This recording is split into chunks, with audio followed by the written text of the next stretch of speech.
Setting up your drum kit ergonomically can not only be the difference between playing at your best and playing at your worst, but it can also have a massive impact on your longevity as a drummer. So, to avoid injury and to get the most out of your playing, let us dive in with 5 tips for an ergonomic setup. Tip number 1, start with setting your throne height. Ideally, you want to sit with at least a 90-degree angle under your knees, and there are 3 main reasons for this. First of all, it gives you a bigger range of motion with your legs, meaning you can move your legs more freely without involving the rest of your body, and this gives you more control and power, especially in your bass drum playing. Second, it helps you sit more straight, giving you a better posture overall, which is really important for our playing as drummers since we play such a physical instrument.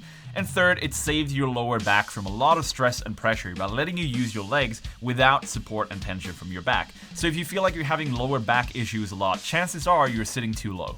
Tip number 2, start simple. Start with just your bass drum, your snare drum, hi-hat, and ride cymbal, and build those 4 pieces as a really solid foundation that feels really good for you to play on. And then you bring in the rest of the kit and build that around those core components. Tip number 3, forget about how it looks. You have to prioritize making your setup feel good to play and not feel good to look at. So let's say you prefer the look of a tighter setup, but maybe you prefer to actually play the drums when they're a little bit further away from you, then prioritize that. You also want to be able to play everything and access everything on your kit without doing complicated movements, and if you're going to be miking your kit, also make sure that you set it up in such a way that it allows for you to get the mics in there. It doesn't matter if it looks good, you want it to be practical.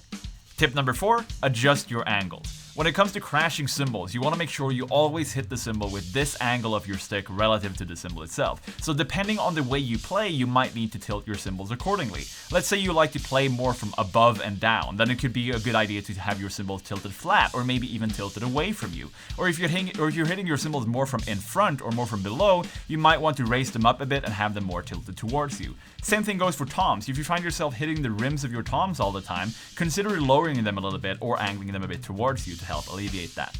And finally, experiment. Change your setup regularly. Try new things. You never know what you might discover from doing that. And also, you're challenging your creativity by doing that. You're becoming a better drummer because you're pushing yourself out of your comfort zone. You're forcing yourself to adapt your playing to a new, unfamiliar situation. That's also the reality of playing drums. You're not always going to be playing on your own kit. When you go out playing gigs or when you're recording in the studio or whatever you're going to be doing, you're going to a lot of times be playing on someone else's kit in a setup that you might not be able to make, in the exact same way that you have it comfortably set up at home. So get used to that. Get used to playing on different setups. And this is also a part of the journey towards perhaps your ultimate setup that you might find one day where everything is just perfect for you. That's a process of trial and error. And that's probably a good thing too, that we don't all still play that very first setup that we first had when we started out. Hope you guys enjoyed this video. I hope you learned something from it. If you did, leave a like, leave a comment, let me know your thoughts about this video, and if you want to see more, make sure you subscribe right up here. Also, if you really like what I do and you want to support me and learn something more for yourself, please consider checking out my video lesson packs or signing up for a Skype lesson. All of that info is on my website, which you can find right down here. So yeah, hope you guys enjoyed, and I will see you soon with some more videos. Take care!